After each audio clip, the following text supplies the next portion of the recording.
Hi everybody, it's Nunu, and I have just viewed and responded to your Flipgrid videos about Tobias Wolff's 2014 short story, Beautiful Girl, with my own Flipgrid video. So please click on grades, view my Flipgrid response to you, and respond to me in grades, okay?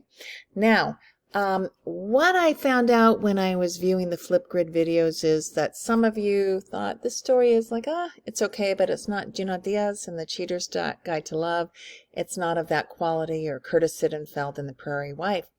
So I feel the need to provide a teeny tiny justification as to why I chose this story by Tobias Wolff, which was also published in the New Yorker, like Diaz's story and a Sittenfeld story.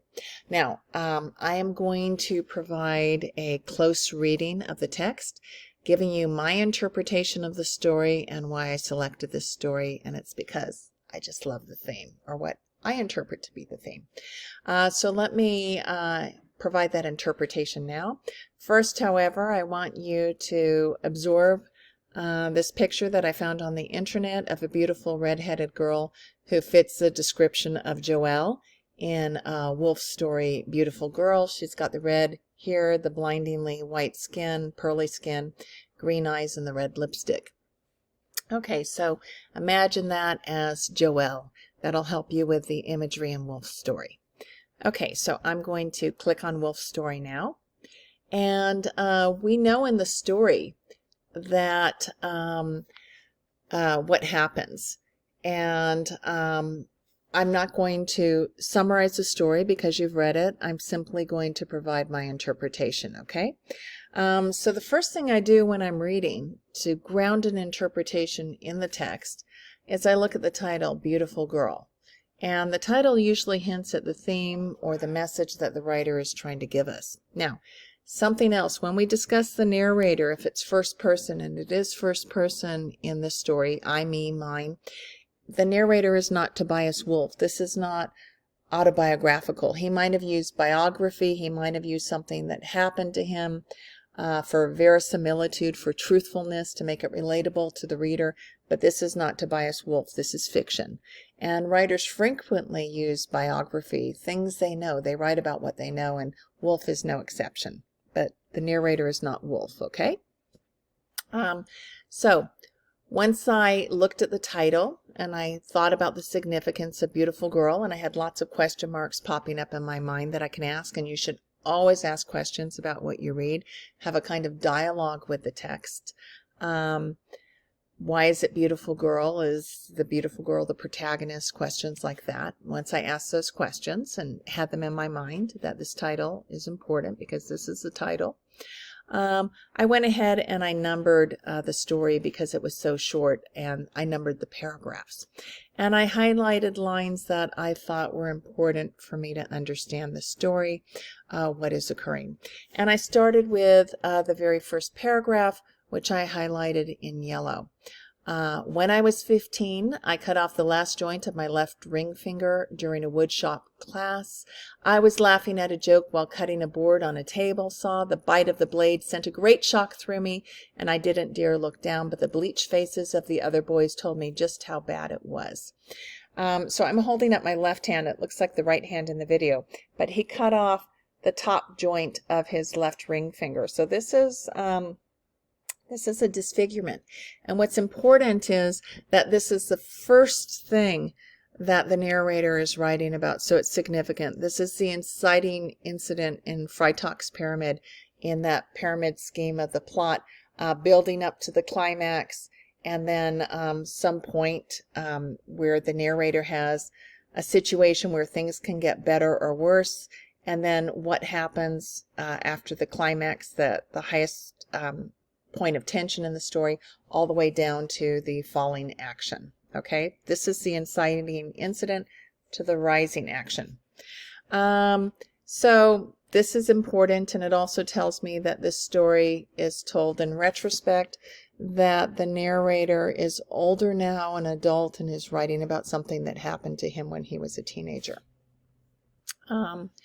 And I know that he's a guy because I see the other boys. I never take the gender or sex for granted. I never say he or she until I know. and this tells me this is a guy. Okay.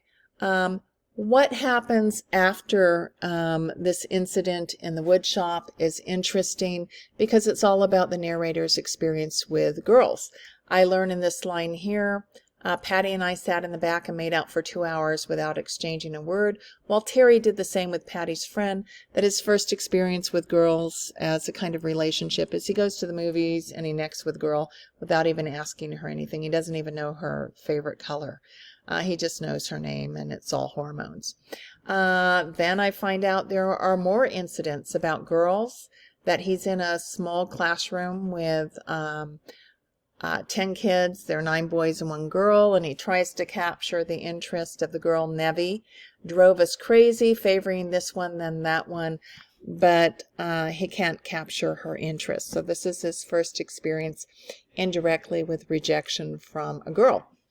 Then he moves over to a high school and he has another experience of rejection. We found girls all right, but the pretty ones in our class got picked off by juniors and seniors, and the older ones wouldn't look at us. They're just high school freshmen when he starts high school. The pretty girls aren't interested. They're going off with the juniors and seniors who might have cars or something to offer them, and they're ignoring these guys. So this is his second experience with rejection. Now, his third experience is not rejection. He is the one who rejects the girl. She doesn't reject him. Because he's cut off the joint of his ring finger, his left ring finger, he has to go to the hospital, and there in the hospital he meets the daughter of one of the other patients, and she's a beautiful red-headed girl. She had dark red hair held back from her high brow by pink barrettes. Her skin was pale, pearly, with a few freckles across her cheeks. Her eyes were green, her lips red with lipstick. So she's this beautiful girl, and I'm going to click on the image that I selected from the internet again, so you have this image of her. So she's this sensationally beautiful girl, and she's paying attention to him. So she gives him her phone number. She thinks he looks like a TV star called Dr. Kildare, who's apparently very good looking, and I can deduce this.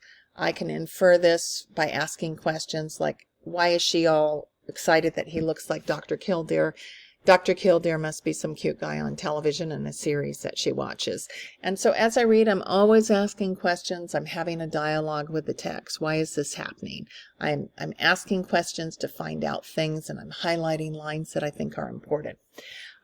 So now we find out, I highlighted the first line in paragraph 9.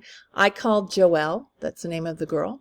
Every day she talked, and I agreed and sympathized and waxed indignant as required.